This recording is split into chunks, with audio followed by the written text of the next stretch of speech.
podemos relacionarnos con otras culturas. Esto evidentemente ha avanzado bastante con el tiempo y yo pensaba ahora cuando mostrabas, Vanessa, la cubierta, la portada del libro y señalabas, ¿no?, que pone traducción de Jorge Ferrer. Hasta no hace mucho era impensable que un editor pusiera en la cubierta, en la portada de los libros, el nombre del traductor. Es decir, ese precisamente fantasma lo era por su propio trabajo invisible dentro del libro, pero también lo era porque era invisibilizado por la propia industria cultural, en la cual el traductor pues era una figura que nunca aparecía. Bien, es verdad que esto tiene que ver con el hecho de que hasta no hace demasiadas décadas el trabajo de traductor no estaba profesionalizado. Si los traductores eran más bien amateurs, personas que se ganaban un poco la vida, digamos, haciendo traducciones, pero no eran profesionales del oficio. Esto ha cambiado y evidentemente en los últimos años algunas, no son tampoco demasiadas, pero algunas editoriales, y en ese caso Acantilado, la que publicó nuestra Zuleija Abre los Ojos, es absolutamente ejemplar, sí que ponen en las cubiertas, en las portadas, el nombre del traductor. Pues les comentaba eso y me gustaría, antes de entrar en la traducción propiamente dicha del libro de Guziel y en la manera en que yo trabajé sobre ella,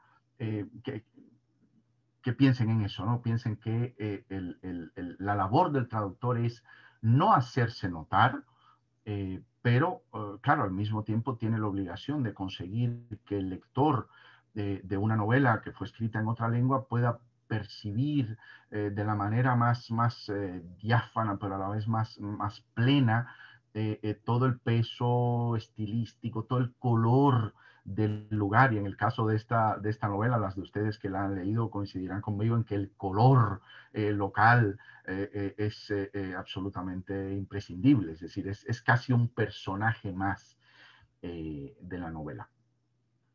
Sentado esto, si quieren hablemos ya de esta novela en particular. ¿Cómo llegó el encargo? ¿Cómo lo abordé? ¿Te parece, Vanessa? Sí, sí, por supuesto, Jorge. También quería comentar que no solamente hay gente de San Luis Potosí, sino que hay gente de muchos lados de la República, te digo que se extendió, eso está buenísimo. Y sí, por favor, con la experiencia que tienes con Gusiel, que esta escritora que ya es también como tu hermana, ¿no? Se vuelve con este compañerismo, amistad y trabajo, los une muchísimo más. Cuéntanos de ella. Bueno, es un asunto bastante reconfortante por lo general. Hay también excepciones, pero por lo general es un asunto bastante reconfortante trabajar con escritores o escritoras en este caso. Últimamente yo casi solo traduzco a mujeres porque se ha dado, sí, en los últimos 2, 3 años se ha dado esa circunstancia. Digo que es muy reconfortante trabajar con escritores vivos o escritoras vivas. Por lo general uno trabaja con escritores ya fallecidos. Bueno, es evidente, ¿no? Es decir, el transcurso de la cultura, evidentemente son muchos más los libros escritos en los últimos 400, 500 años por personas que ya no están entre nosotros. Entonces los vivos no suelen caer con mucha frecuencia, sobre todo, y este es un asunto particularmente interesante en el caso de la traducción de literatura rusa, sobre todo cuando tratamos de la literatura rusa, porque se habrán seguramente fijado ustedes en que cuando pensamos en literatura rusa, habitualmente, el 90% de los casos, estamos pensando, es decir, el lector habitual, el consumidor de cultura habitual, está pensando básicamente en los clásicos. ¿Qué es la literatura rusa? La literatura rusa es Tolstoy, es Dostoyevsky, es Turgenev, ¿no? Mientras que sobre todo, hago la salvedad cuando hablamos de literatura rusa traducida a nuestra lengua, al español, porque la traducción de autores contemporáneos rusos es algo que cuesta bastante, cuesta mucho que el público, sí, evidentemente, sí, cuando hablamos de libros hablamos, nadie lo sabrá mejor que Vanessa, hablamos de una gran industria con un ecosistema muy complejo, que comienza en el autor y termina en la librería y en el lector. Es decir, evidentemente, hacer que determinados libros consigan pasar esa primera criba de quienes recomendamos libros a las editoriales, del editor que paga por esos libros y por lo tanto arriesga, ¿verdad?, su dinero, es complicado. Y con la literatura rusa contemporánea ha resultado bastante difícil conseguir. Es una literatura, creo que no hay que decirlo, la literatura rusa es uno de los fenómenos más extraordinarios y más alucinantes de la cultura universal. Es decir, y hablo solo de la literatura para no extendernos, que igual lo podemos hacer después si quieren, a la cultura rusa en general. Pero bueno, la literatura en particular es un fenómeno de unas dimensiones extraordinarias. Y también la literatura contemporánea rusa, después de algunos curiosos vaivenes que se dieron en los primeros años de la época poscomunista, ya en este siglo, es decir, en los últimos 20 años, ha comenzado a asentarse de una manera muy particular. Y decía que entonces los traductores estamos teniendo la ocasión de trabajar con autores vivos. Antes solo nos tocaban yo he traducido algunos clásicos, he traducido a Alexander Herzen, he traducido a Vasily Grossman, de quien creo Vanessa querrá que hablemos un poquito más adelante, pero contemporáneos no había tenido muchos y Guziel fue una extraordinaria sorpresa, no solo por ser una autora contemporánea, sino por ser una mujer muy joven, porque este libro, Zuleika abre los ojos, es su primera novela, una cosa realmente extraordinaria, tratar con un debutante que de pronto irrumpe con un libro de este peso, de esta envergadura, de esta belleza. Yo, créanme, cuando lo leímos al aparecer ese libro en ruso y que comenzaba a valorarse su traducción, la contratación por editoriales extranjeras, realmente es un libro que impresionó de una manera extraordinaria. Y ni siquiera habiéndonos impresionado tanto a algunos, yo creo que podíamos adivinar el alcance que acabaría teniendo. Probablemente sepan, este título se ha traducido a más de 20, creo que andaba por 26 lenguas extranjeras. Subrayo, el libro de una debutante, una primera novela, es decir, es algo verdaderamente extraordinario, ¿no? Claro, hay que pensar que Guziel, aún siendo una mujer joven, no es precisamente una autora veinteañera. Es decir, Guziel escribe este libro ya cercana a los 40 años, con una larga experiencia, si no en la literatura en sentido puro, sí en la creación de personajes. Guziel tenía una formación como guionista de cine y televisión, es decir, que ya ¿no? tenía cierto hábito, cierto oficio, cierto entrenamiento en estas cuestiones, y de pronto irrumpe con este libro que ciertamente crea una expectativa brutal antes de que lo hiciera entre nosotros, es decir, en el extranjero, en la propia Rusia. Y imagínense, hablábamos del peso de esa literatura, es decir, una cantidad de escritores al mismo tiempo produciendo ahora mismo libros absolutamente extraordinarios, y esa debutante, además una mujer venida de provincias, ¿verdad? Porque ella es de Kazán, seguramente hablaremos también de esto, y de pronto irrumpiera con esa fuerza y prácticamente arrasara inmediatamente con todos los premios, casi todos los premios más importantes de la literatura rusa. A mí me gusta siempre, y tú, Vanessa, cuando quieras me vas interrumpiendo y vamos, si ves que me extiendo mucho, porque a mí me gusta mucho hablar. No te Bueno, preocupes. ok.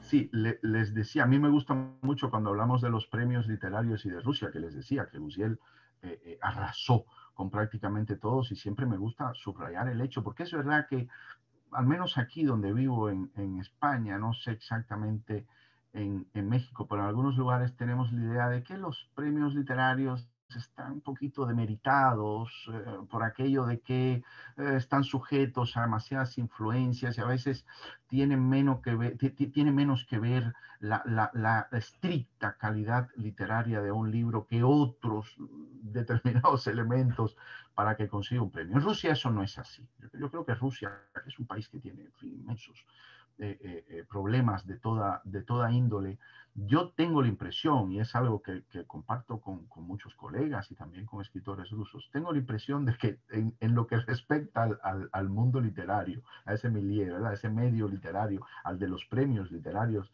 de los que hablamos en concreto, ahí sigue rigiendo una pureza extraordinaria. Es decir, nadie gana los premios porque sí. Es decir, es como si los rusos, aún teniendo, repito, todos esos problemas, supieran que hay cosas que son sagradas y la literatura es una de ellas. Bueno, no por gusto es el país que parió a Dostoyevsky, ¿verdad? Es decir, ahí la literatura tiene ciertamente un peso y un valor muy particulares.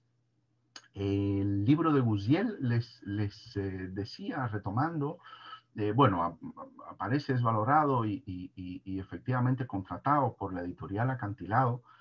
Es una editorial a la que pido presten siempre extraordinaria atención todos aquellos a quienes interesa la gran literatura. Y también, por cierto, y de manera particular, a quienes le interesa la gran literatura del este de Europa, incluida también Rusia. El centro y el este de Europa, incluida también Rusia, porque siempre ha tenido un ojo puesto en el este, en el este del continente, desde su anterior, su fundador, el señor Jaume Valcorba, que es uno de los grandes editores españoles, y también hoy en la andadura posterior de la editorial después de su triste fallecimiento. Es una editorial a la que pueden ir siempre sobre seguro porque la calidad de las traducciones, que esta parte igual no está muy bien que yo la diga, pero de la edición en general y sobre todo el catálogo es absolutamente extraordinario. Este libro lo contrata Acantilado, este libro de Guziel. Ahora me cuesta un poco recordar la fecha, pero lo que sí quiero decirles, cuando trabajas con un contemporáneo, que, que es a donde íbamos, claro, tienes la posibilidad de conocerlo eventualmente y también la de trabajar con él en el desarrollo de la propia traducción. Esto es válido para casi todos los libros, pero coincidirán conmigo quienes de ustedes ya hayan leído Zuleija abre los ojos, que en el caso de un libro con una temática tan particular, tan centrada en una parte muy específica del mundo, ese mundo tártaro en el que comienza la novela, toda esa mitología tan hermosa, oriental, que rodea al personaje de Zuleija, y que atraviesa completamente el libro, claro, requieren evidentemente, si el autor está vivo, facilitan el trabajo con él. Yo comencé por hacer dos cosas cuando recibí el encargo y cuando acepté el encargo. Una fue irme a Moscú a conocer a Guziel, aprovechando un viaje que tenía que hacer, nos citamos, nos conocimos y fue absolutamente extraordinario. Saben, la sensación que tienes cuando conoces a alguien, uno, en fin, por razones propias del oficio y de la vida, trata con muchas personas que nos dedicamos a esto, a escribir. Hay personas a las que conoces y enseguida te das cuenta de que estás con alguien absolutamente volcado, que vive exclusivamente para eso que hace, para esa obra literaria, en su caso, que comenzaba a construir, porque era entonces una debutante. De esto hace 6 años, ya Guziel acaba de terminar su tercera novela, después hablaremos también de la segunda, su tercera novela. Digo esto porque me gusta pensar, a todos nos gusta pensar siempre que no nos hemos equivocado, y la sensación que tuvo al conocer a Guziel era de que efectivamente estaba ante una debutante que tenía por delante una carrera literaria extraordinaria. Y así viene siendo. Pues una de las cosas que hice fue irme a conocer a Guziel. Eso es muy importante para el traductor porque después puede mantener la relación con la autora. Evidentemente es distinto si ya has compartido mesa, confidencias y sonrisas y te has dado un beso al despedirte. Eso por una parte.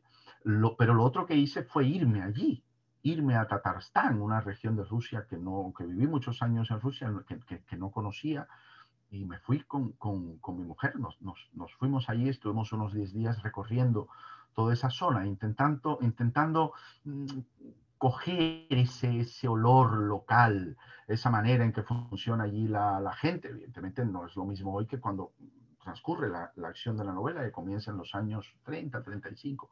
33, 35, 37, ¿verdad? Son esa década terrible en la historia de la URSS, pero aún así pervive en los sitios ese color real. La gente casi siempre es la misma por muchos años que pase cuando entablas una relación de otro tipo. Y evidentemente los paisajes.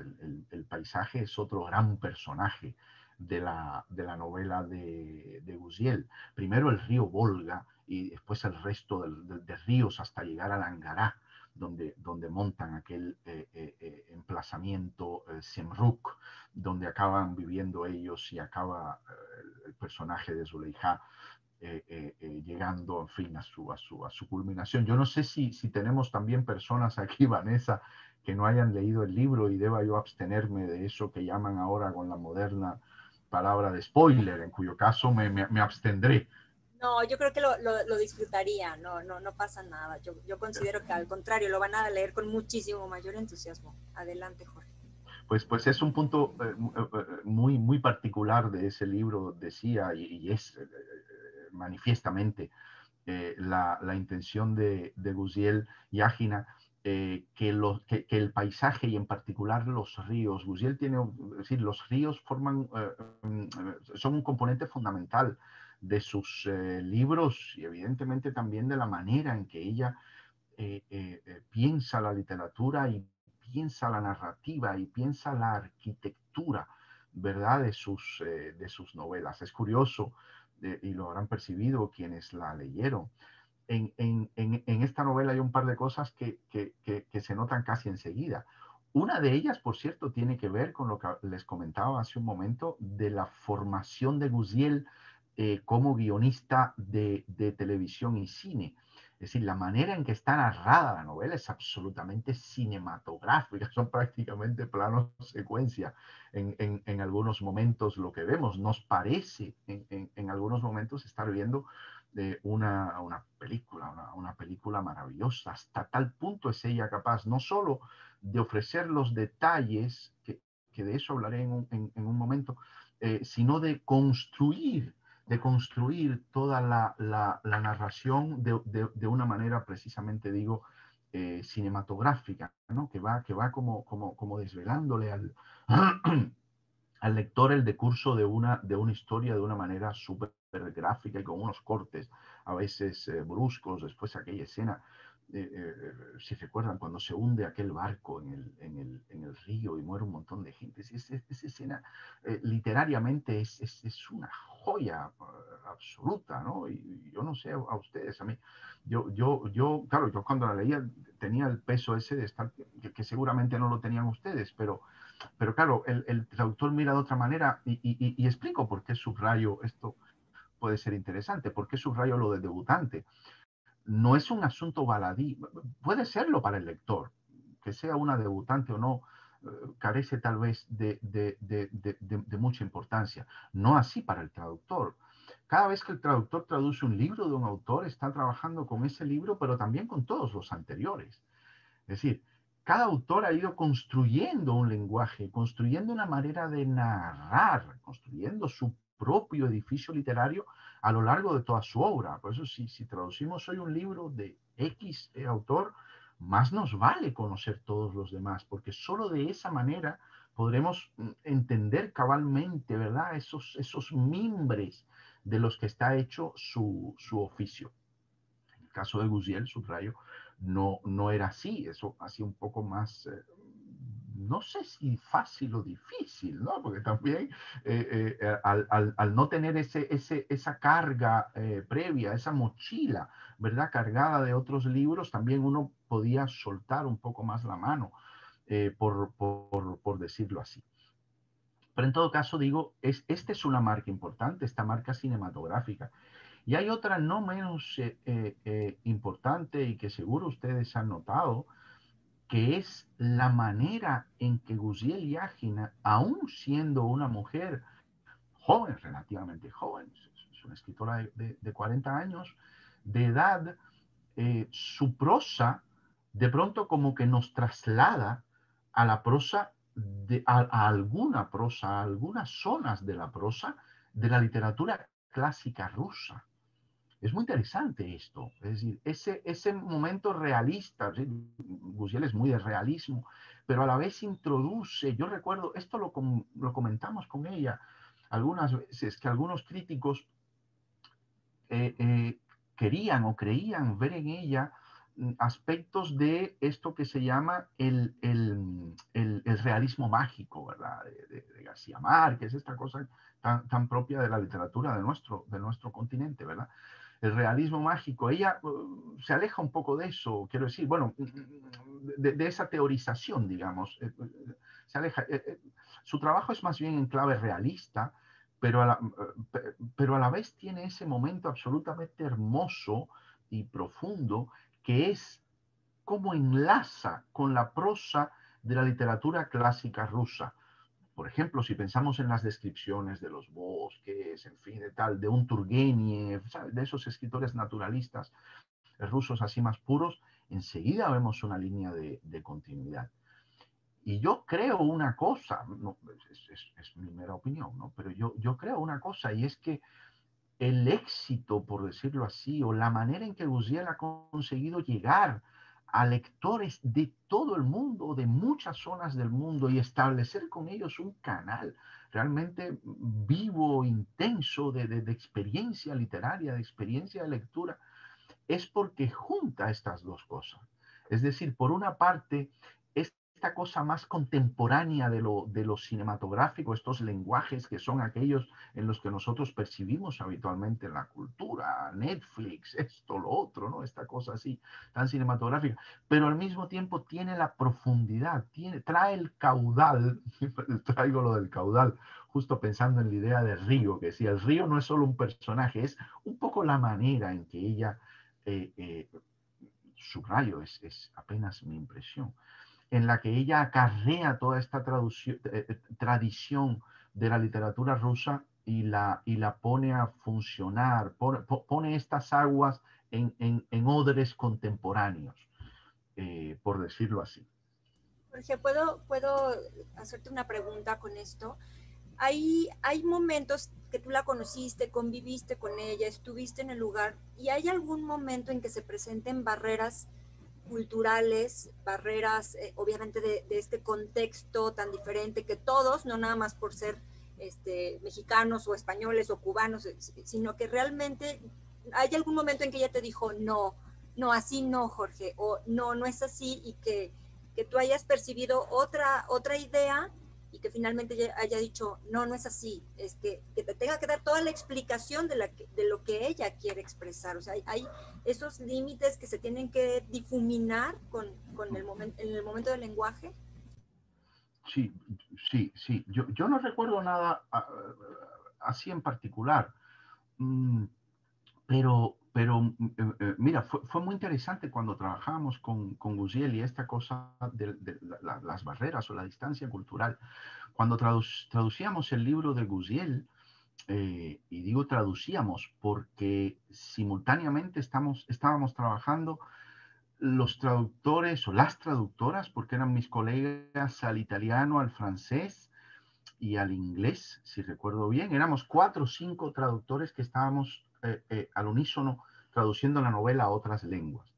Y entonces, claro, para facilitar el asunto nos pusimos de acuerdo, además con la propia autora Guziel, porque no hacemos una lista esta conjunta de dudas y de preguntas. Esto es algo fantástico, bueno, que por razones obvias solo puedes hacer con los autores vivos, ¿no? Entonces, entonces íbamos alimentando esta lista de preguntas y efectivamente surgían cosas súper curiosas, sobre todo las que tienen que ver con el hábitat y con los usos, del pueblo tártaro, ¿verdad? Sobre todo en toda esta primera parte de la novela, la pobre Zuleika con aquel marido, sobre todo aquella suegra absolutamente odiosa, ¿se acuerdan, no? Entonces, esta parte, claro, ahí sí surgían un montón de preguntas. Oye, Gusiel, pero ven acá, este tabloncillo, ¿cómo está ese tabloncillo adherido al suelo? ¿Por qué suena tanto? Pero ven acá, ¿y por qué esto es así? Y estas camas que dices, pero si el marido está aquí, entonces, pero si ya podría tocarla, ¿no? Es decir, hay toda una serie de cosas que tienen que ver con la manera en que vive esa gente que sí, tenías que efectivamente que preguntar, ¿no?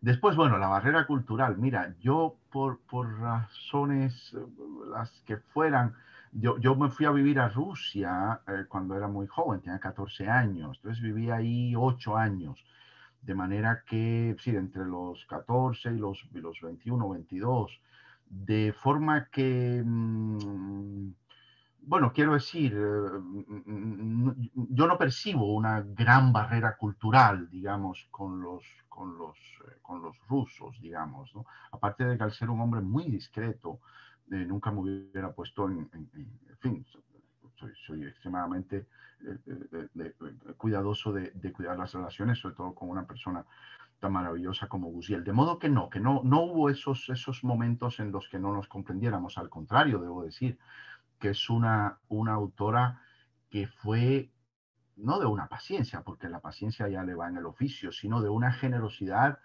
extraordinaria con sus traductores, porque hacíamos preguntas a veces, en fin, que podían ahí aparecerle no demasiado inteligentes, pero que eran necesarias para la solución de uno u otro momento de la traducción. Y, y siempre fue de una generosidad extraordinaria y a veces una pregunta que podía fácilmente habernos respondido con 2 frases, pues venía todo un párrafo explicando por qué una cosa era de esta u otra manera. Y debo decir, Vanessa, y ojalá algún día lleven ustedes a Gusiel a México, porque aquí España ha venido, estuvimos haciendo presentaciones en Barcelona y Madrid, y es una mujer de una calidez extraordinaria en el trato con sus lectores y con su público, y también, y por eso lo recordé, de una generosidad inmensa. Y las presentaciones que hicimos, tanto en Madrid como en Barcelona, la de Madrid está online por ahí, si la buscan podrán verla en la Fundación Telefónica, Sí, sí. donde ella estuvo, y sobre todo porque ahí cuenta muchas claves de su vida, muchas claves de la novela, que escuchadas de su propia voz, yo pienso que podrán ser muy interesantes para ustedes, sus lectoras. No, y aparte te tendríamos que traer también a ti, porque luego quién nos traduce, Jorge, al ruso. Entonces tendrían que venirse los dos. Pues yo encantado, yo encantado. Yo voy enseguida y con todas mis mascarillas. Nosotros haríamos todo lo posible por invitarlos, seguramente. No hay manera de no hacerlo, al contrario, está todo abierto. Oye, Jorge, ahorita nos Sí, platicabas que te fuiste a los 14 años. Tú, lo que te decía ayer por teléfono, tú eres de nuestro lado del mundo. O sea, tú nos lo soy. trajiste, trabajaste como en una especie de puente, porque finalmente trajimos a Zuleija a nuestra vida gracias a esa traducción, pero obviamente, bueno, no es que estés incluso, no es que seas español, vamos, es que es cubano. Yo decía, no, nos compete, nos pertenece, es de nosotros, es de nuestro bando, ¿no? Hablando no en términos bélicos ni de pleitos, sino de la zona geográfica, ¿no? De la sensibilidad, si quieren. Claro, claro, o sea, tú nos comprendes a nosotros, pero veo que eres muy ruso, o sea, muy, muy ruso. Entonces, a mí me llamó la atención, esta sí es una pregunta como muy enfocada a la cuestión política, porque ese fue un tema, un hilo que tocamos durante el curso, la cuestión política, la cuestión de división de fronteras, de guerras, etcétera. Y Cuba en América Latina funge un papel diferente a la América Latina, ¿no? A lo mejor colombianos, chilenos, mexicanos, pues por ahí luego nos confunden y piensan que somos todos igual, los mismos, ¿no? Pero Cuba, por su condición política, de repente salta. Entonces yo me Claro. preguntaba, es una pregunta que yo me hice, dije, ¿por qué se fue obviamente? Pero esto es subyacente. ¿Qué le dio a Jorge Rusia que no le haya dado a América Latina, ¿no? Si eres de nuestro bando, es decir, ¿por qué Rusia? ¿Por qué allá? Porque la absorbiste, se nota. ¿Y qué pasó? ¿Cuál fue el punto de conexión para Rusia y cuál fue el punto de desconexión con América Latina? Sí, sí, bueno, efectivamente Cuba, Cuba se señala dentro de América Latina porque es una dictadura espantosa y no hay otra manera de que no se señale, ¿no? En ese sentido, la razón por la que yo voy a Rusia a los 14 años es porque precisamente por esta razón geopolítica, digamos, existía un estrecho vínculo entre Cuba y lo que entonces era la URSS. Entonces yo me voy porque mi padre, que era diplomático, fue a ocupar un puesto de allá y bueno, finalmente terminé haciendo el bachillerato y la carrera de periodismo ahí en la Academia Diplomática, etcétera. Eh, pero, pero hay, claro que hay un nexo muy particular y el hecho de ser cubano y acabar inmerso de esa manera en Rusia. Piensen que yo llegué a la URSS, no a cualquiera URSS. Es decir, yo llegué a la URSS de la década de los 80, de mediados de los 80, justo cuando a partir del año 85, iniciativa de Gorbachev y de tantas otras personas, comienza a ser desmontado el inicuo sistema soviético. La pasión por la libertad que se desató entonces en toda Rusia y por la libertad no solo la individual, sino también la que tiene que ver con la literatura. Es decir, fueron los años en los que descubrimos los rusos y yo, que también estaba ahí, como lector, quiero decir, descubrimos toda aquella literatura prohibida, censurada, toda aquella playa inmensa de escritores llevados al patíbulo, hostigados, asesinados, encerrados en el Gulag.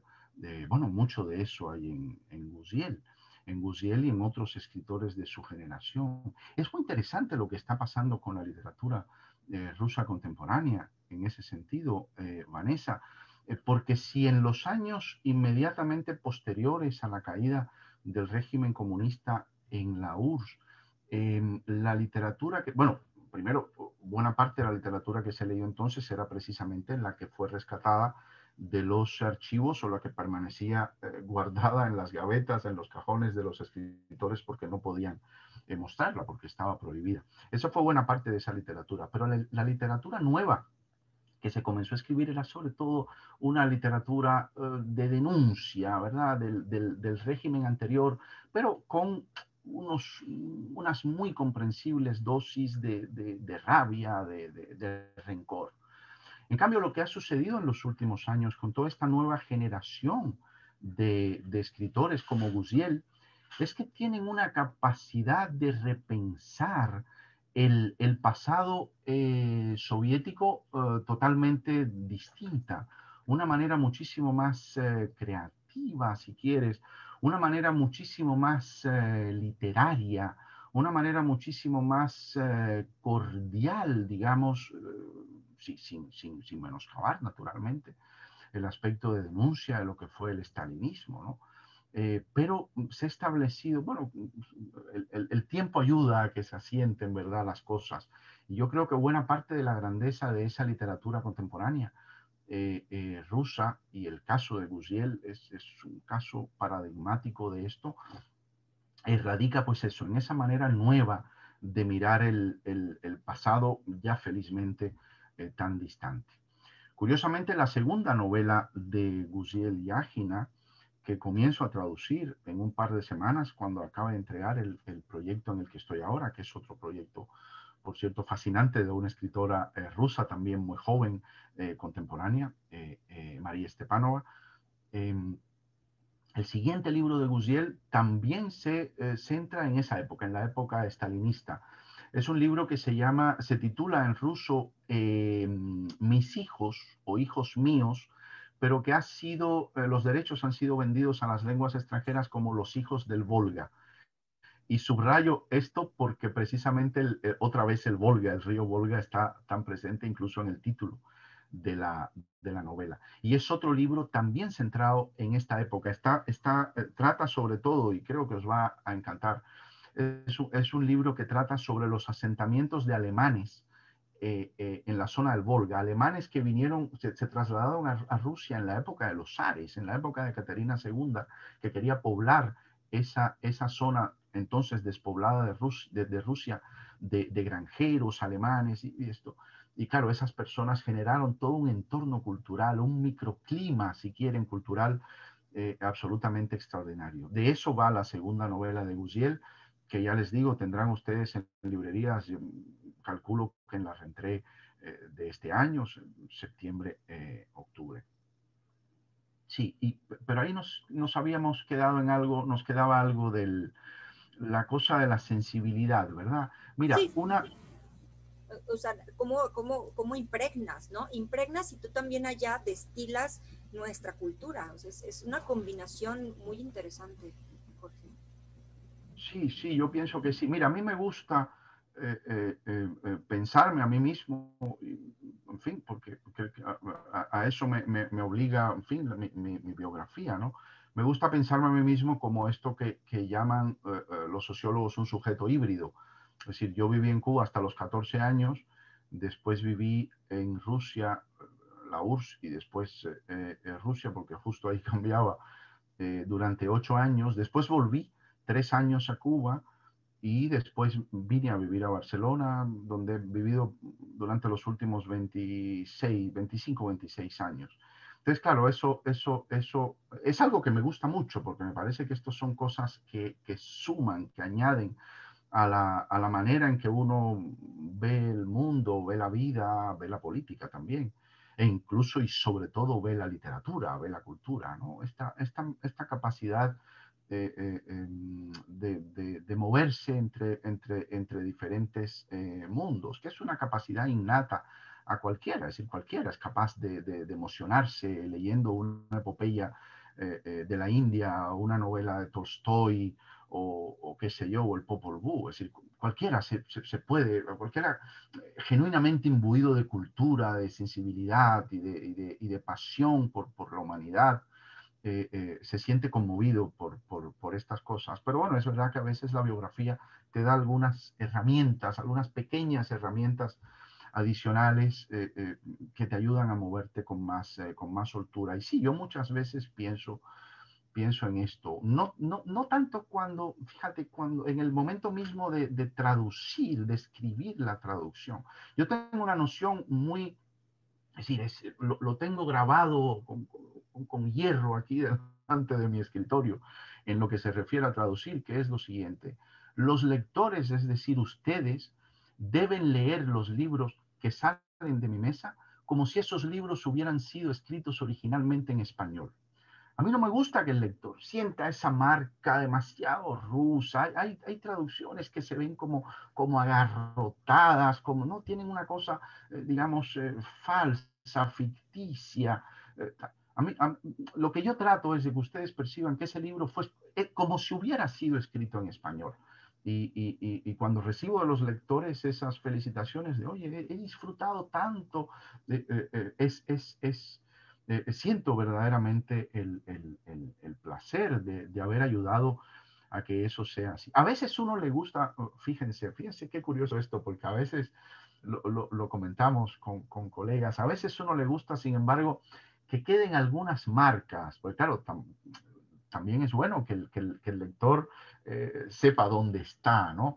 En el caso de la literatura rusa, o sobre todo que tiene que ver con el mundo soviético, como esta novela de Guziel, a veces cuando ella desliza, qué sé yo, acrónimos o siglas de estas así muy soviéticas, estas cosas, a mí me gustan mucho porque de pronto las dejas caer como una manchita de rojo sobre el texto, ¿no? Entonces la gente percibe y dice, sí, sí, esto parecía escrito en español, pero esto está ocurriendo en aquel lugar distante.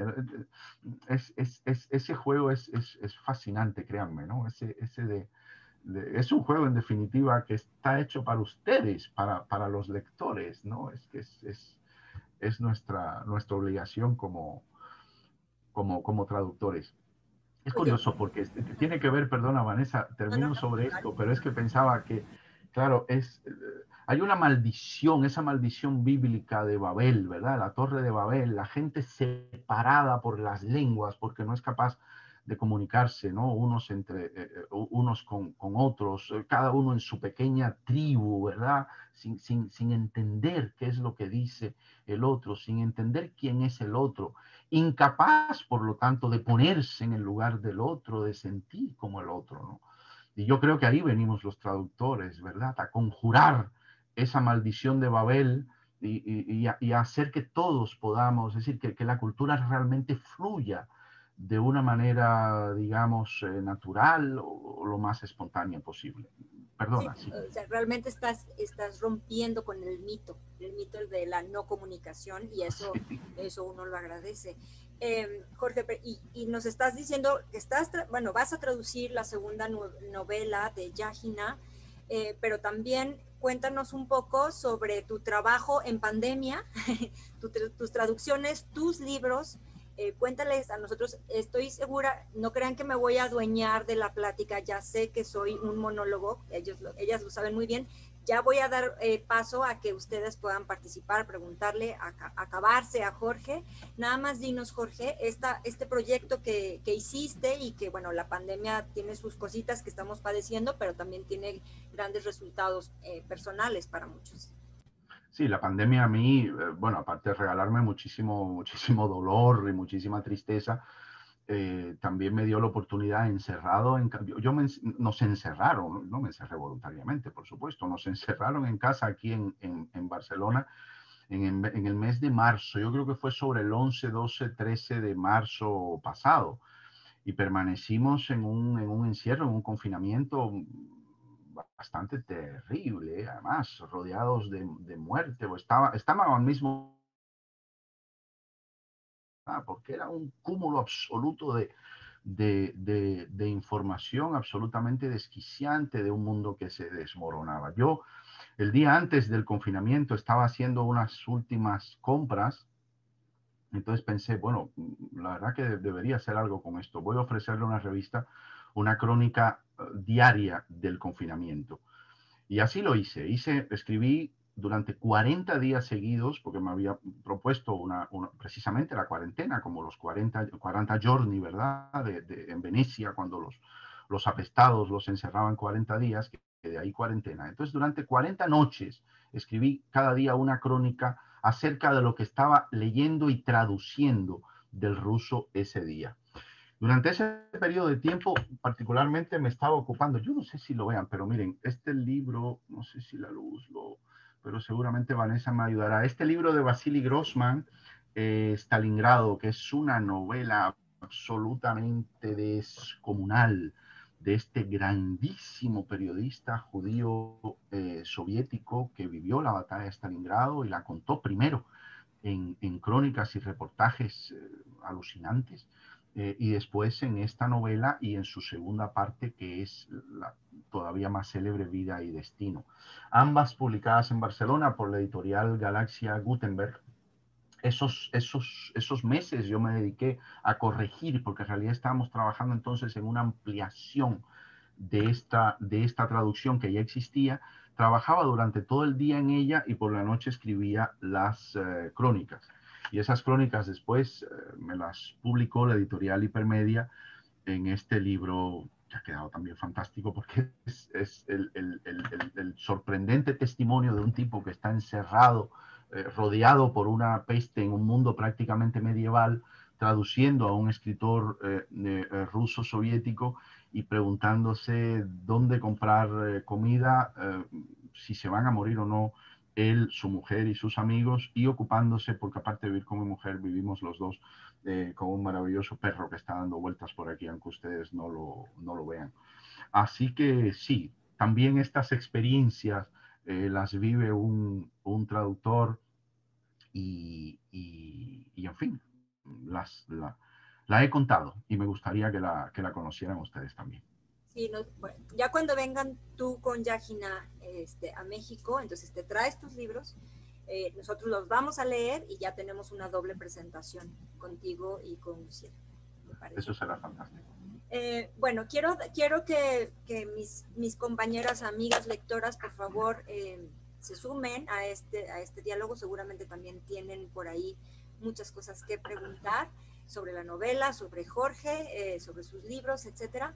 Y voy a tratar si alguien quiere llamar en el chat, me pueden como ir comunicando que quieren participar para irlo organizando, ¿no? ¿Alguien quiere hablar ahorita? Porque obviamente acabo de dar la instrucción, no tengo a nadie en el chat, pero si alguien quiere participar, preguntar, comentar, por favor, adelante, es momento que ustedes lo Giovanni. Sí, Friné. Giovanni. Adelante. Recuerdo que cuando estuvimos viendo la novela, nos explicabas esta parte de que era una novela histórica, pero que iba de lo micro a lo macro. Entonces yo pregunto, ¿esto es como una innovación?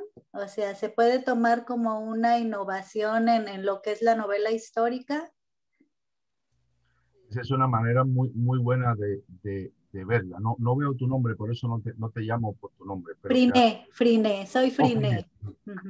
Friné, es una manera excelente de verla. Mira, escritores como Busiel, yo creo que operan en una suerte de proyecto que es el de contar la historia de la gente sin historia, sin buscar a personas de las que nada se ha dicho, personas aparentemente sin importancia, personas que no participan de ese gran curso de las cosas, ¿verdad?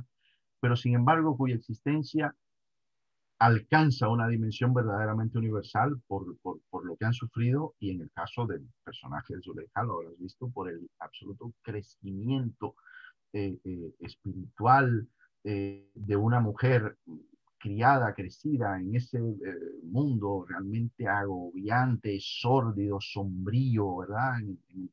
Al que la sometía su marido y que de pronto arrojada a un mundo absolutamente hostil, porque es el mundo del estalinismo, esa mujer consigue construirse a sí misma como mujer, darle vida a su hijo, enamorarse y, en fin, convertirse en eso que podríamos llamar como una mujer hecha a sí misma.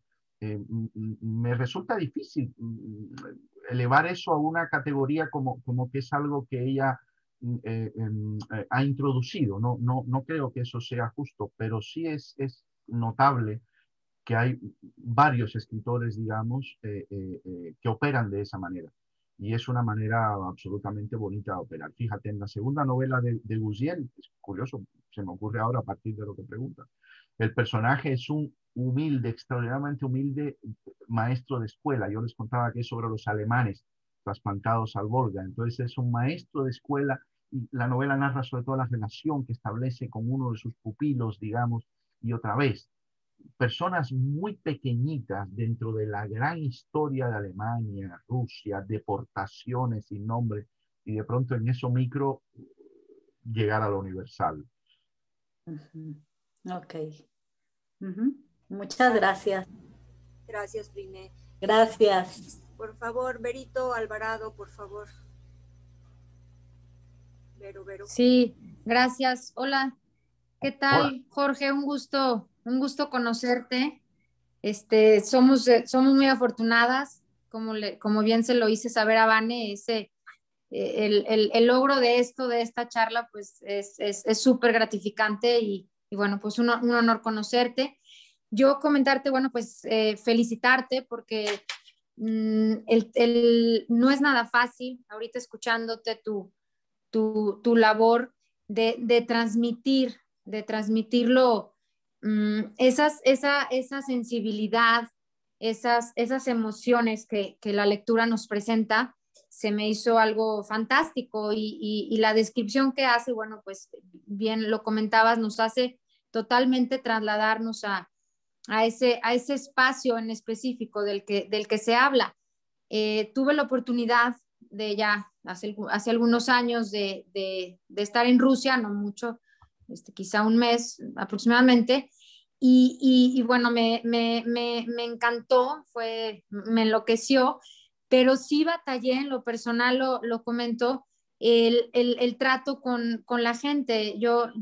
Mi percepción fue pues no sé si era la prisa con la que estaban las personas pero muy, muy frías, muy parcas, y preguntaba algo, pues incluso me dejaban hablando solas y preguntaba por dónde ir aquí o allá, y no interesaba, y era mucho mejor hablar el español que el inglés. En el inglés yo lo sentí en ese momento como que totalmente me daban la espalda, y eso me costó en lo personal mucho trabajo, entablar así pues sí, se me hacían personas como muy, muy frías, muy duras, muy así. Entonces, bueno, al adentrarme a esta historia que gracias a Vane nos invita a este curso, fue romper paradigmas, ¿no? Entonces se me hizo fantástico porque yo traía la idea muy marcada que esas personas muy frías, en fin, en su forma de ser y actuar,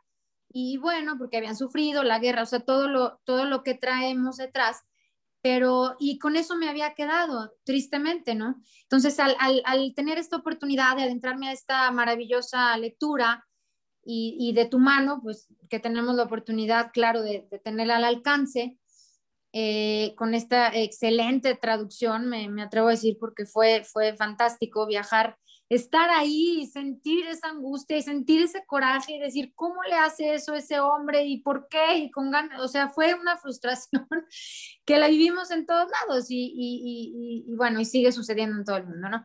Pero me encantó porque me cambió mi perspectiva, o sea, a veces por las experiencias que vivimos, pues nos quedamos con ello, ¿verdad? Y no vamos más allá, o nos damos la oportunidad de abrir y decir, bueno, no todo es así. Entonces, eso me encantó, te agradezco, porque la manera en cómo nos vas llevando de la mano a sentir esas emociones en lo personal, fue algo fantástico. Y bueno, ahorita con esta noticia que nos das, que también tienes por ahí algo que has escrito, pues maravilloso, y yo creo que Vani ahí nos va a bien guiar. Pero bueno, en sí, nada más felicitarte, un gusto conocerte, es tener esta oportunidad, y felicidades. Te lo agradezco mucho, Verónica. Fíjate, es evidentemente lo que le debemos a Gusiel. Es curioso porque Gusiel, esta historia, ella ha explicado alguna vez que ella se inspiró en la historia real de su abuela. No es que sea exactamente la historia de su abuela, pero sí se inspiró en ella. Su abuela, siendo casi una niña, fue de esos deportados a la Siberia. Y Gusiel en algún momento ha contado cómo, claro, toda esa historia familiar, más es curioso porque estas historias dolorosas de familia, y sobre todo en sistemas como el soviético, en la época soviética en la que ella trataba con su abuela, estas cosas no se contaban mucho, no estaban muy bien decirlas, sobre todo decírsela a los niños, que pudieran contar después lo que me está contando mi abuela, en fin, estas cosas como que había un silencio en las familias sobre esto. Pero sin embargo, ella, sí, todo eso la fue inspirando, ¿verdad? Todo eso la fue marcando. Y es bonito eso que dices, porque claro, precisamente son las personas así las que después cuando escriben muestran la calidez de la gente, la calidez de un pueblo, las cosas más genuinas de ellos, aparte de una fachada fría osca que te puedes encontrar en una calle de una gran ciudad o algo así. Así que muy bien por Gusiel y me alegro que hayas tenido esa impresión agradable. Gracias, Vero. Güera, Eva Naya, por favor. Hola, buenas tardes. Primero que nada, pues sí, muchísimas gracias por estar aquí, por darnos un tiempito para platicar. A mí me gustaría saber cómo es tu proceso de traducción. O sea, primero lees el libro completo o a medida que lo vas leyendo, vas traduciendo. O sea, ya nos platicaste que fuiste y conociste bien el lugar y conociste a la autora, que es súper importante, pero ya a la hora de traducir, ¿lees primero todo el libro o vas traduciendo conforme lo vas leyendo y te vas emocionando y plasmándolo? No sé. Sí, sí, no. Gracias. Sin duda. Sí, hola, Eva. Eva, sin duda leo primero el libro, tengo que comprender exactamente lo que quiere contar y a dónde va a llevar. Leo el libro y en alguna ocasión he leído el libro un par de veces, es decir, lo leo con mucha... Los traductores leemos de una manera muy particular. Los traductores leemos los libros como dándole martillazos y viendo estas frases. Claro, los libros están llenos figúrate, de referencias que a veces solo el autor sabe, o los escritores sabemos cuando escribimos. Hay cosas que estamos parafraseando aquello, citando más o menos lo otro. Son cosas que no contamos, pero que están ahí porque tienen que ver con nuestras vivencias. Entonces es importante que el traductor tenga un conocimiento cabal y completo de la obra que va a traducir. Y en el caso, que por eso señalaba la condición de debutante, que era muy particular de Luziel, en caso de que sean, perdón, un poco de que me traen. En el caso de que sean personas que tengan una obra previa, también conviene mucho conocer la obra previa, saber. Después, por ejemplo, imagínate, a veces cuando, mira, tengo por aquí, cuando traduces un libro como este que traduje Las Memorias de Alexander Herzen, que es uno de los grandes memorialistas rusos, un socialdemócrata, uno de los fundadores del pensamiento socialdemócrata europeo y ruso. Claro, sobre alguien como Herzen hay una cantidad de literatura académica inmensa. Entonces el traductor también debe buscar esa literatura, leer biografías, claro, va a leer sus memorias, pero está bien leer otras biografías, leer testimonios de otros. Todo eso te da una visión muy cabal de lo que vas a traducir y conviene mucho hacerlo así. No te voy a mentir, en ocasiones los traductores no podemos hacer esto, es decir, hay veces que el volumen de trabajo es brutal y sobre todo los plazos son brutales. A veces tienes que traducir un libro en 3 meses y tienes que traducirlo en 3 meses y eso limita mucho la manera en que te documentas. Pero sí, lo ideal es documentarse de todas las maneras posibles, porque eso te ayudará a llevar mejor al escritor a tu lengua. De hecho, eso te va a facilitar el trabajo. Mientras mejor conoces el material con el que estás trabajando, mejor te irá, menos dudas se te generarán, sobre todo esas dudas a veces insalvables. Dices, esto no lo comprendo. No puedes traducir algo que no comprendes. Tienes una obligación con el autor al que estás traduciendo y tienes también una obligación con ustedes, con los lectores. Hay que agotar cada punto hasta el final. Y para eso lo único que te ayuda, bueno, están también el instinto, la cultura general, digamos, pero lo que más te ayuda es el conocimiento cabal del lector y de la obra que estás traduciendo. Gracias, güerita. Gracias. Lili Zárate por ahí tenía otra pregunta y también quiero invitar a las personas que contactaron a través de Denise, que están en León, a las que están con Vero en Saltillo, por favor, atrévanse a preguntar sin miedo, este es un lugar abierto para todos. Y va Lili Zárate, por favor. Sí, gracias, Vane. Bueno, explícanos cómo funciona el trabajo, el flujo. O sea, te asignan las obras, las editoriales, obviamente por tu experiencia y tu currículum con la cultura, o te dan opciones así de que, a ver, ¿cuál te late más? Y si tuvieras, esa es otra pregunta, si tuvieras opción de elegir lo que tú quisieras de otro idioma, cultura que te gustaría dominar, ¿qué te gustaría dominar para traducir grandes obras? ¿De qué idioma, de qué cultura? Sí, fantástico. Mira, primero sobre este ecosistema, digamos, de la traducción. Bueno, funciona de muchas maneras, pero básicamente hay varios actores. Bueno, evidentemente están los autores, están los agentes literarios de los autores, en este caso rusos, que son los cuyo trabajo es promover su obra. Promover su obra implica enviarnos los libros a los editores y a los traductores para que los traductores los leamos y si nos gustan también los recomendemos a los escritores, a los editores, y así se va alimentando el ecosistema. Los editores muchas veces reciben libros porque han ido básicamente a la Feria de Frankfurt o a otras de estas grandes ferias literarias europeas. Y digo europeas, y no menciono las magníficas que tienen ustedes en México, porque es en las europeas donde se mueve el mercado de las literaturas del este de Europa, básicamente. Encuentran libros ahí, entonces nos piden a los traductores pues que hagamos los famosos informes de lectura, que tienen una parte exclusivamente literaria y también otra que tiene que ver con la manera en que vemos que ese libro pueda ser insertado en el mercado de libros de ese tipo de literatura, en este caso rusa, es decir, si va a llegar a los lectores o no, si se va a vender o no, que es algo que también les interesa a los editores. Después, el poder que uno tiene de discriminar qué coge o qué coge. Bueno, yo llevo muchos años traduciendo y no hace falta que te lo confiese. Los primeros años yo no elegía nada, cogía lo que me daban, porque no tienes ese poder de decisión, como cuando empiezas en cualquier trabajo más o menos. Después con los años vas haciendo un currículum, en fin, te van apreciando de una manera distinta, entonces ya tienes una pequeña capacidad de elección. Yo traduzco pocos libros, si se fijan en la lista de libros que he traducido, tampoco son demasiados, ¿no? Son unos 20, 24 libros, habré traducido en 20 años, algo así. De los cuales obras importantes difícilmente lleguen a 10.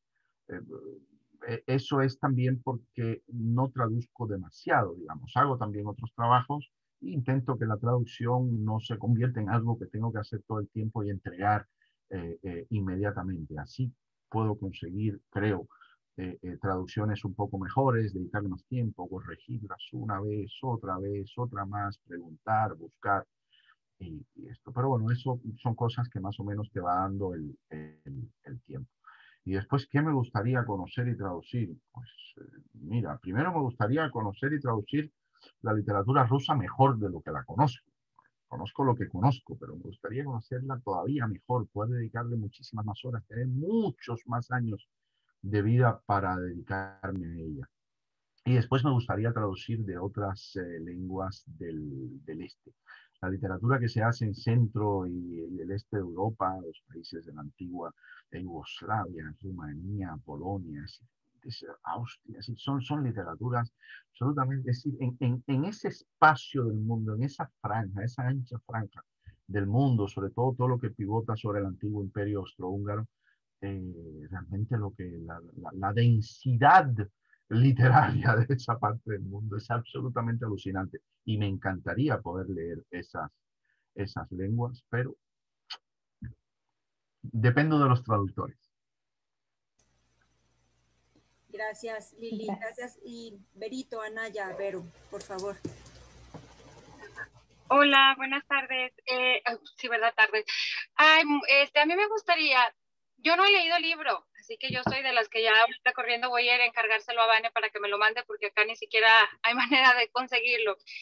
Pero tengo una duda, digo, que ya escuché que cuando haces la traducción, tú lo que buscas es que nos llegue, pues ahora sí, tal cual la historia. Y escucho a Vero Alvarado y veo que se logra, ¿verdad? Porque pues habla bien emocionada, ya hasta quiero leerlo. Pero tengo todavía duda en cuanto a leer el libro en el idioma original y leerlo traducido. Obviamente, bueno, pues leer en ruso para mí pues es algo que no está en mi capacidad. Pero sí hay esta pequeña diferencia, o sea, sí, digo, me imagino y seguramente haces todo el esfuerzo para que se logre, pero con el juego de las palabras, no sé, estoy pensando en el idioma español, que tiene muchas palabras que a veces hay que leerlas en el idioma para comprenderlas. ¿Cómo ves tú esto? O sea, no sé, me queda esa duda. ¿Sí me expliqué? Yo lo veo, estimada Vero, como una cosa enormemente compleja, enormemente difícil. Traducir es extraordinariamente difícil. Llevar un libro complejo a una lengua distinta es extraordinariamente difícil. Por eso le echamos muchas horas y mucha preparación, mucho conocimiento. Mira, hay una anécdota fantástica que a mí siempre me gusta contar. El traductor de 100 años de soledad, la novela de García Márquez al inglés, Gregory Rabassa, en alguna ocasión un periodista, Gregory Rabassa hablaba en español con un poco de acento, ¿verdad? Y entonces el periodista de una manera un poco impertinente le dijo, oiga, pero venga acá, usted, hablando de esa manera en español, ¿usted de verdad se cree capaz de traducir en 100 años de soledad, que es una novela un español tan complejo, traducirla al inglés? Y Gregory Rabassa, yo creo que con mucha inteligencia le dijo, mire, joven, a mí, en realidad, para traducir un libro como 100 años de soledad al inglés, me preocupa menos el español que en él se habla que el inglés en el que sé escribir yo. Porque en realidad la magia del asunto está no solo en comprender, ¿verdad?, la lengua que estás leyendo, esa otra cultura que estás intentando traducir a la tuya, sino efectivamente tener un oficio y una capacidad de escribir en tu lengua de manera que no solo se vea todo el color, el estilo del autor, sino también todo eso que tú señalas, que es toda esa complejidad cultural, códigos culturales, elementos semióticos, proverbios, cuestiones tan complejas. Pero ese es nuestro trabajo y créeme que algunos lo hacemos bien.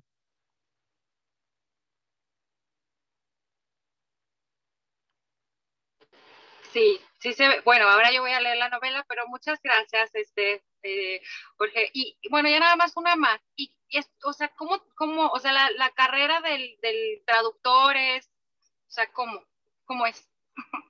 De estudios, o sea, te ¿Cómo dedicas se a estudia? Sí. o No, sea, ¿cómo llegas así? O sea, si yo quiero ser, ¿verdad? Ya voy muy tarde, pero ¿cómo hace alguien que quiera ser traductor? hay facultades de traducción e interpretación en España. Hay un par, al menos, muy buenas. Es una formación en humanidades, con una formación general muy particular en lenguas, en la lengua elegida. Generalmente se eligen 2 lenguas, y es una carrera de un peso académico bastante fuerte. Debo confesar una cosa, yo no estudié esa carrera. Hay otros que llegamos al mundo de la traducción por otros caminos de las humanidades. Yo lo que estudié fue periodismo, y ejerzo como periodista y además he hecho una carrera, no universitaria, sino una carrera profesional de la traducción literaria del ruso. Pero muchos de mis colegas que provienen de las facultades de traducción e interpretación, que seguramente las hay también magníficas en México, se forman específicamente para ello. ¿Sí? Gracias, Vero. Por favor, Vicky Fernández también quiere hablar. Ok, gracias. Jorge, mucho gusto, soy Vicky. Durante Hola, toda Vicky. la novela, de la lectura de la novela, fui viajando con Zuleija, fui receptora de los colores, de los paisajes, del frío. De mi cosecha le ponía hasta los olores que pudiera haber en los vagones del tren. Entonces, también receptora de todas las emociones, tanto de ella como de la gente que la rodeaba. Y sin tener ni la más remota idea de que ibas a estar platicando con nosotros, yo me preguntaba cómo le hacía el traductor para hacerme llegar todo eso. O sea, era todo lo que puedes percibir y lo que puedes sentir emocionalmente.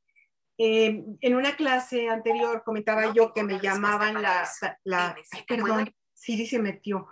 Si podía, cómo con las figuras retóricas, con el manejo de las figuras retóricas nos permitía la autora, cómo Gusel nos dejaba hacer sentir todo eso. Pero, ¿qué haces tú en el momento de traducir? Son las mismas figuras retóricas. ¿Cómo lo manejas? Es que es de verdad una riqueza tan grande de lenguaje que nos transporta a donde quieren ustedes. Bueno, Vicky, te lo agradezco muchísimo. Es de las cosas que más me emocionan, saber que a alguien lo emocionó la lectura del libro, porque entonces tengo la impresión de que de veras conseguí que lo que en este caso Gusiel Yágina, la autora quiso, buscó, aquello para lo que ella durante meses, tal vez años, trabajó, lo conseguía hacer, incluso no pudiendo ser ella directamente quien lo hiciera, sino ayudándola yo. Entonces te lo agradezco mucho. Efectivamente, es como decíamos antes, extraordinariamente complejo. Es un trabajo de traducción, es un trabajo básicamente de emulación. Si intentamos emular aquello que está haciendo el autor, en ese sentido, la figura retórica. Claro, hay algunos momentos, por ejemplo, creo que le comentaba hace un momento a la persona con la que conversábamos antes, el tema de los proverbios. Los proverbios, por ejemplo, son una gran trampa. Los proverbios rusos, además, como los nuestros en español, son riquísimos. Pero claro, intentar traducirlos. Y ahora te voy a decir algo todavía más curioso. Hay una situación que es la siguiente. Cuando traducimos del ruso, en este caso, al idioma español, cuando yo sentado aquí en esta mesa en Barcelona traduzco al español, estoy traduciendo para el español que hablan 500 millones de personas en el mundo con sus diferentes variantes, que no son la misma. La que hablamos aquí en mi barrio en Barcelona, que la que, en fin, hablas tú donde estés, o un lector en Buenos Aires, o en La Habana, o en Miami, o en cualquier otro, en Quito, en cualquier otro rincón de la lengua. Eso hace todavía más compleja, si quieres, esta tarea, porque hay determinados tropos, determinados giros que se entienden en por decirlo así, en un barrio de la lengua, en un sector de la lengua, que se podrían entender en México, pero que no se entenderían de la misma manera o no se entenderían de ninguna en Buenos Aires o en donde sea, ¿no? Eso nos obliga, ese es un gran debate que tenemos los traductores al español, sobre todo a partir de los últimos 20 años, cuando el mercado del libro se ha hecho verdaderamente global para toda la lengua española. Antes estaba más circunscrito, ¿verdad? Y traducían en Argentina los argentinos, en México los mexicanos y en España los españoles. Pero ahora no, ahora el mercado es verdaderamente global. Y ahí se crea un riesgo. Es un tema muy interesante el que has sacado, porque ahí se crea un riesgo contra el que yo y otros peleamos con fuerza, que es el interés de los editores en generar lo que le llaman una lengua castellana o española común, una lengua neutra, una lengua que valga para todos. Eso estaría bien, pero al mismo tiempo tiene un gran riesgo. Una lengua que valga para todos no tiene color, no tiene, ¿sabes? No tiene montañitas, no tiene relieve. Sería una lengua extraordinariamente lisa. Entonces, bueno, ese es otro de los innumerables afanes a los que debemos enfrentarnos los traductores, y bueno, lo vamos haciendo como mejor podemos. Y me emociona mucho que te haya emocionado a ti leerlo y percibirlo. Gracias, de verdad. Gracias a ti, Jorge. Gracias. Jorge, vamos a comenzar a cerrar. Creo que si alguien quiere preguntar, bueno, todavía alcanza, nada más quiero encaminar ya para no abusar tanto del tiempo. Jorge, una pregunta que varias tenemos que hacer y que les comentaba que era una pregunta que tenía yo así en guión. Si tuvieras que escoger a un escritor mexicano, no quiero ser tendenciosa, pero hay muchos de verdad que valen la pena. Si tuvieras que ahorita escoger un escritor contemporáneo o antiguo, el que tú quieras, y que te dijeran, bueno, Jorge, necesitamos que acá por favor nos traduzcas del español al ruso a un buen escritor que tú consideres, porque Acantilado lo acaba de elegir. Entonces, ¿a cuál eliges? O ya si de plano no te convencemos mucho los mexicanos, alguno cubano, pero quiero ir a México. A mí los mexicanos me inspiran mucho y me convencen mucho. Mira, no sé, pienso por el tipo, pensando en el lector ruso, ¿no? Otra vez hacemos aquí el ejercicio, cuando pensamos en qué ruso llegaría a nosotros, pensando en qué mexicano actual llegaría a los rusos. Mira, me parece que Volpi, por ejemplo, sería un tipo que leerían ellos muy bien, porque hace un tipo de novela histórica, pero cerebral, pero no sé, yo creo, yo no sé si está traducido al ruso, francamente no lo sé. Lo dudo, porque los rusos... En busca de ¿Sí? Clinson ¿Está traducido? Oh, fantástico, me alegro mucho. Pues seguramente lo leerán allá con mucho interés. Hombre, y el más ruso, quitando a Pitol, el más ruso de todos los escritores mexicanos que se me ocurre ahora mismo es Villoro. Villoro es medio ruso, Villoro, ¿no? esa cosa berlinesa y tan del este de Europa. Yo no sé si Villoro está en ruso, pero también me gustaría que lo leyeran. No sé, bueno, y ya si pudiera, traduciría Paz. Paz es lo máximo. Pero Paz en ruso lo han traducido. Incluso yo creo que Brodsky, Joseph Brodsky, que le dedicó el poema extraordinario a Paz, y yo me parece que él también lo tradujo alguna vez. Pero sí, Paz se conoce muy bien, El laberinto de la soledad, bueno, y Fuentes también se tradujo mucho. Es decir, los grandes mexicanos, por decirlo rápido, se tradujeron al ruso. Hay grandes latinoamericanistas en Rusia y siempre tradujeron con fervor, y además el nexo cultural entre Rusia y México es inmenso, pero inmenso, y lo ha sido siempre, ¿no? A ver, nada más quiero darle paso a Denise para cerrar y ya luego vamos ahora sí al último comentario. Denise, adelante, si quieres comunicar, por favor.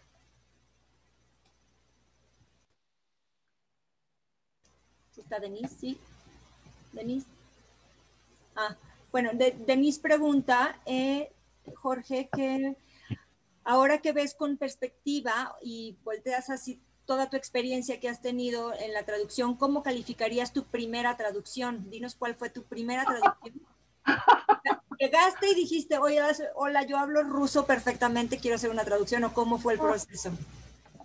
No, eso es tremendamente cruel. No, yo, fíjate, libro, claro, primero uno traduce cosas que van a revistas y cosas así hasta que el primer libro. Yo creo que el primer libro que yo traduje, fíjense que alejado de la literatura estaba, fue un libro de Mikhail Gorbachev, precisamente, que se llama Carta a la Tierra, por ahí debe estar. Yo creo que ese es el primer libro que traduje. Después traduje unas cosas muy estrambóticas sobre Rasputín, un libro sobre Rasputín y tal. Pero ya después más o menos me fui encaminando y fui corriendo con mejor suerte. Y es verdad que en los últimos años he tenido mucha suerte, he gozado con el favor de los escritores, los colegas, ustedes, los lectores, y eso me ha permitido traducir libros tremendamente hermosos y que me hacen muy felices. Y cuando hablo con personas como ustedes, como hoy, con los lectores directamente, pues la alegría es inmensa. Mañana trabajaré con muchísimo más ánimo. Me habéis hecho llegar el calor que me falta en Barcelona.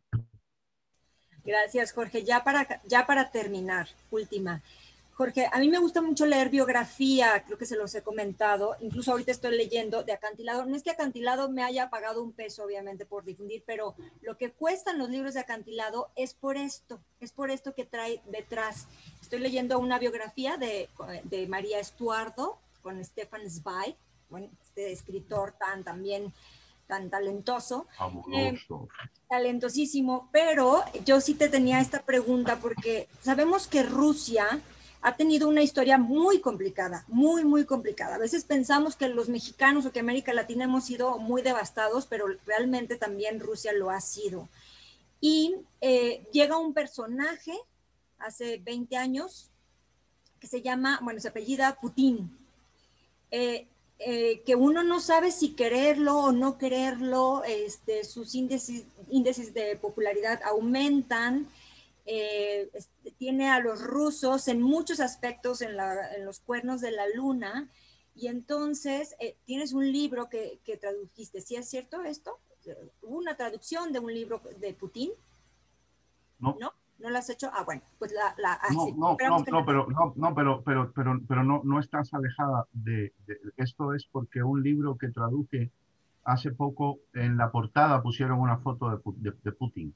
Yes. Es un, sí, pero no es un libro suyo. Bueno, pero dime, sí, te escucho. Perdón. Ahora cuéntanos, Jorge, para cerrar esto, Rusia actualmente, o sea, nos hemos podido echar el brinco hacia el pasado con todos estos grandes escritores, incluso ahora con Yajina, pero es algo contrastante con lo que sucede ahora en Rusia. O sea, ¿cómo está Rusia ahora? Y tu opinión sobre este personaje tan controversial que es Putin, que finalmente también tiene que ver, sus acciones tienen que ver para todos, ¿no? Con el mundo. Entonces, ¿qué comentario te se le otorga a Putin, porque realmente es controversial lo que está viviendo. Y bueno, incitar a la gente que hay muchas biografías y muchas historias que podemos leer sobre este personaje que seguramente pasa la historia como muchos de ellos, ¿no?